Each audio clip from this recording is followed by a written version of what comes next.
Serge Maître, bonsoir. Vous êtes secrétaire général de l'AFUB, l'Association française des usagers des banques. Alors le site choisirmabanque.com fait état d'une nouvelle forte hausse des frais bancaires.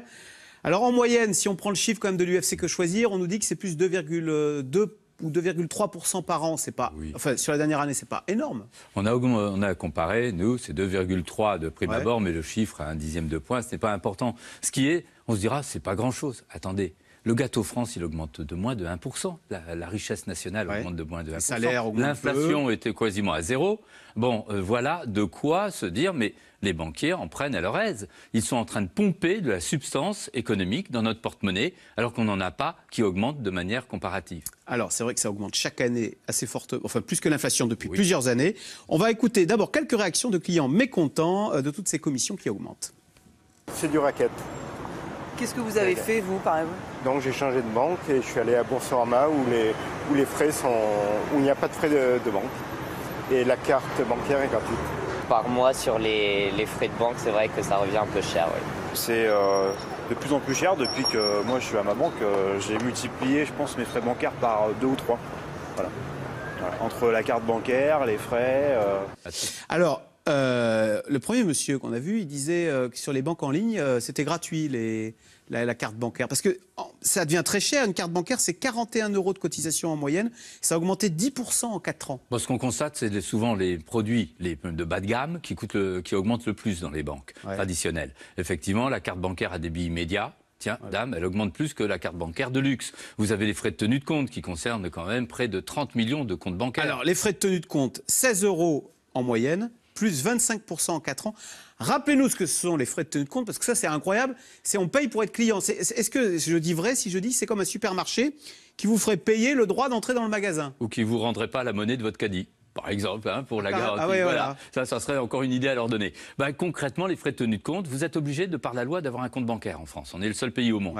Et bien maintenant, on va vous faire payer l'obligation que vous avez d'avoir un compte bancaire. Donc on voit tout de suite que c'est le problème, c'est la gestion supposée du compte. Alors que disent les banquiers? Ah oui, mais attendez, nous, ça nous coûte cher un compte bancaire, il faut qu'on gère, il y a des techniques aujourd'hui informatiques qui sont de plus en plus dispendieuses. Et la dernière alibi qu'ils nous sortent, c'est de nous dire, vous savez, on ne gagne pas beaucoup d'argent sur les crédits. Vous avez vu les taux d'intérêt? Alors ça, c'est vrai. 1%. Non, mais ça, ce qui est vrai, les banques disent, maintenant que les taux sont très bas, eh bien, l'argent travaille très peu, et puis nos marges sont toutes petites. Il faut bien qu'on gagne notre vie quelque part. Les réseaux ne sont pas gratuits. Il y a énormément de salariés qui travaillent dans les banques. Tout à fait. Ils nous convaincraient, c'est évident. Si c'était exact. Pourquoi? Mais pas quand on regarde, les taux d'intérêt ont baissé, mais c'est parce que les banques se fournissent de l'argent, c'est l'argent qu'elles nous prêtent, à quasiment 0%. Ah, vous voulez dire qu'elles empruntent à 0%. Donc leur matière première est gratuite. Presque, on va le dire comme ça, parce que le technicien dirait qu'il y a quelques petites réserves, mais c'est pratiquement ça, auprès de la Banque Centrale Européenne, implicitement. Deuxièmement, regardons les bénéfices qu'elles ont faits l'année dernière. Augmentation des bénéfices entre 3 et 6% selon les établissements. Bon, écoutez, le gâteau France, il n'a pas augmenté de 3 à 6%. Hein. Nos salaires n'ont pas augmenté. Donc ça veut bien dire que c'est... Monsieur parlait de raquette, sans doute, c'est un gros terme, je dirais. Mais disons, c'est pratiquement une politique de ça profite. Alors, nous sommes en France, dans le pays de la concurrence. Si on est mécontent, on peut changer de banque. Quelles sont les solutions que vous préconisez, Serge Maître? Alors, la solution bisounours, c'est dire négocier, renégocier avec votre banquier. Sur la tarification, il n'y a pas beaucoup de mal. On appelle sa banque, on dit bonjour, 41 € pour la cotisation carte bleue, c'est un peu cher. Le banquier dit l'employé de banque, hein, qui n'est pas un banquier, c'est un brave homme, une brave femme, il ne peut pas faire grand-chose là-dessus. Alors c'est vrai que sur les frais de tenue de compte, il y a certaines personnes, environ 30%, ont pu, en réclamant, c'est pas de la négociation, c'est en vitupérant, obtenir un remboursement. Mais renégocier ou négocier, c'est possible quand on rentre pour la première fois dans une agence. Obtenir la gratuité de la carte pour 1 an ou 2, c'est possible. La gratuité des frais de tenue de compte, les frais fixes, c'est possible, oui. Mais tous les autres, je les appellerai, eux, à revoir leur copie en tant que consommateur. Apprenez à adapter votre consommation bancaire. Exemple, vous allez 5-6 fois dans des distributeurs retirer de l'argent.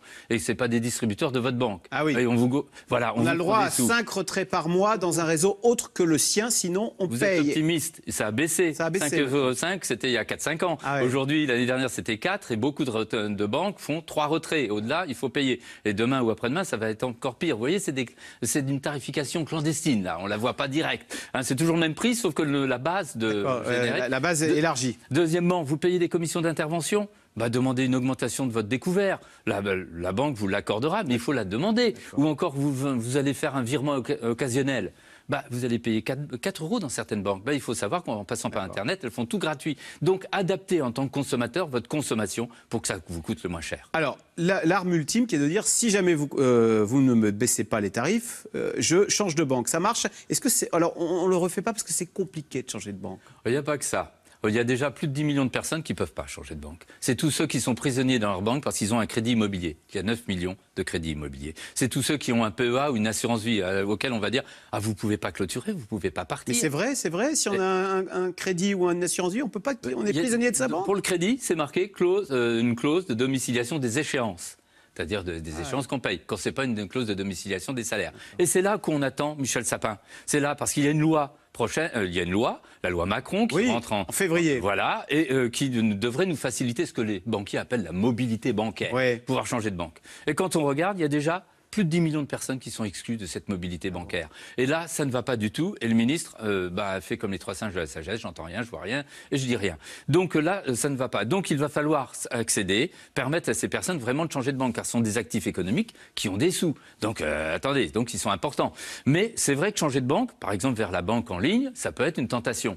Mais c'est pas aussi évident que ça, parce que toutes les banques en ligne vous font pas du crédit conso ou crédit immobilier. Donc j'aurai pas toutes les prestations que j'attends d'un banquier traditionnel.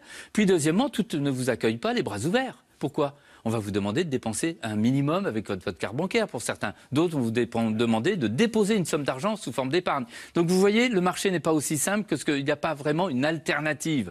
Véritablement, la réaction, elle peut être individuelle du consommateur.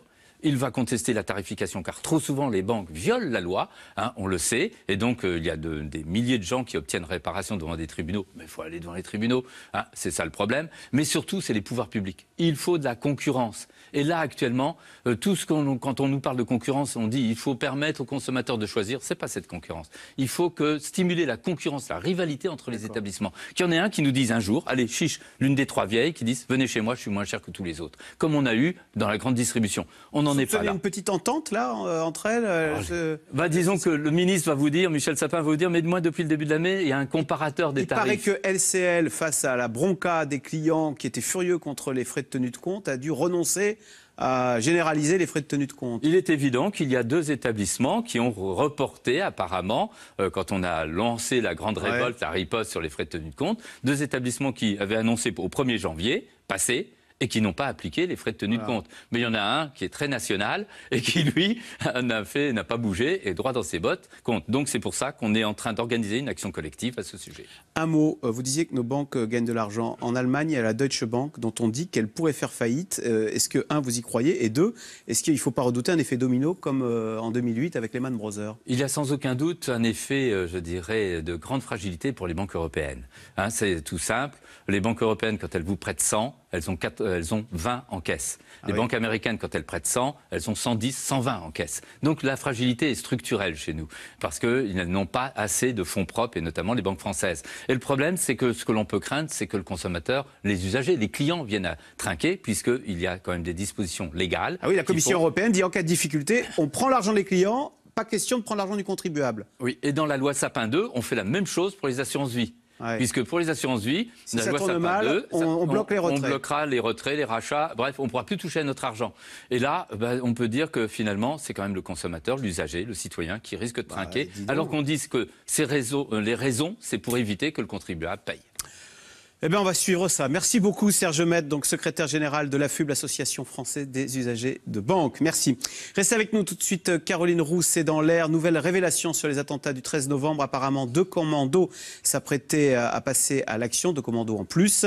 Et puis, il y a de nouvelles révélations également qui concernent l'auteur de l'attentat de Nice le 14 juillet. C'est dans l'air est intitulé ce soir. Nice et 13 novembre, dernière révélation.